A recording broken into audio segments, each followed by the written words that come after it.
Assalamualaikum warahmatullahi wabarakatuh. Kami dari kelompok 6. Di sini kami akan menjelaskan tentang EBP penanganan masalah gangguan tidur. Saya Anissa Fitriani sebagai moderator dan pemateri 4. Untuk mempersingkat waktu, langsung saja ke pemateri pertama.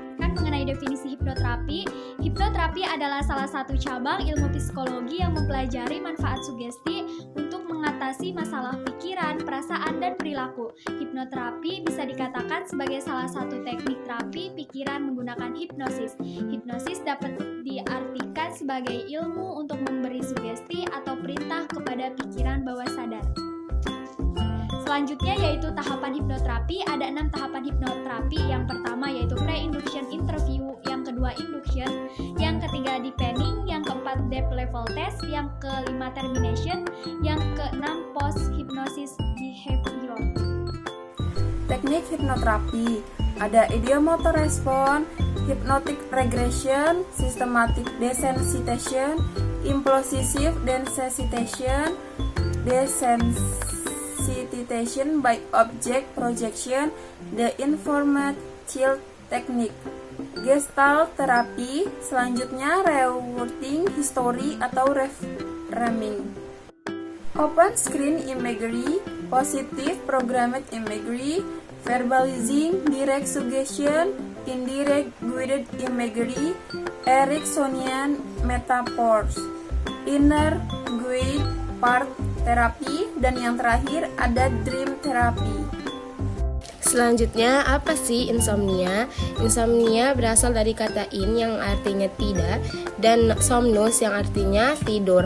Jadi insomnia berarti tidak tidur atau gangguan tidur.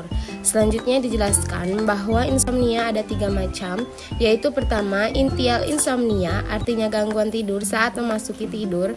Kedua midnight insomnia yaitu terbangun di tengah malam dan sulit untuk tidur lagi. Ketiga, late insomnia yang sering mengalami gangguan tidur saat bangun pagi, menurut Hawari tahun 1990.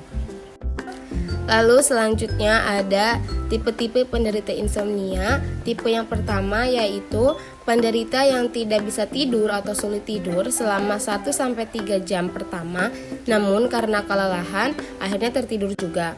Lalu tipe yang kedua dapat tidur dengan mudah dan nyenyak, namun setelah 2-3 jam tidur terbangun lagi.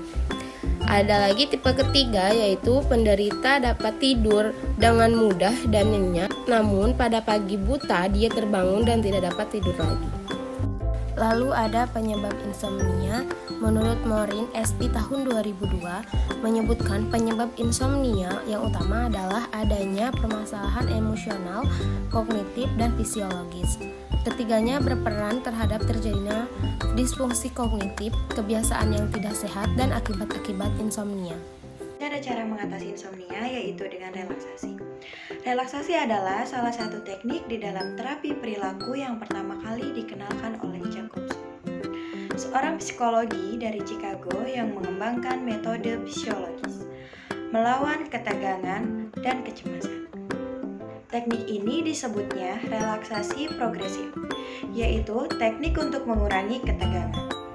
Jacobson berpendapat bahwa semua bentuk ketegangan, termasuk ketegangan mental, didasarkan pada kontraksi otot.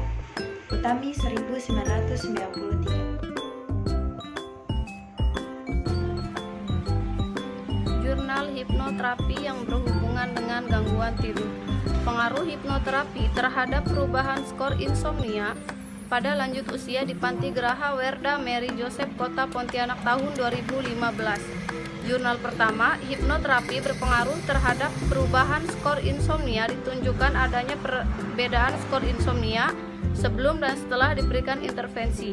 Hal ini direkomendasikan pada perawat untuk melaksanakan intervensi keperawatan mandiri melalui terapi komplementer hipnoterapi. Nah, ada lanjutan jurnal 1 berdasarkan hasil penelitian dan pembahasan pengaruh hipnoterapi terhadap perubahan skor insomnia pada lansia di Panti Geraha Werda Mary Joseph Kota Pontianak tahun 2015. Maka dapat disimpulkan, yang pertama, rata-rata skor insomnia sebelum dilakukan hipnoterapi adalah 18,3. Yang kedua, rata-rata skor insomnia setelah diberikan hipnoterapi mengalami penurunan menjadi 16,7. Hipnoterapi berpengaruh terhadap skor insomnia pada lansia di Panti Graha Weda Mary Joseph Kota, Pontianak tahun 2015 yang dilakukan dengan nilai P sama dengan 0,03 kurang dari 0,05. Terapi kombinasi sugesti dan zikir dalam peningkatan kualitas tidur pasien di Rumah Sakit Garam Kalianget Sumeneb.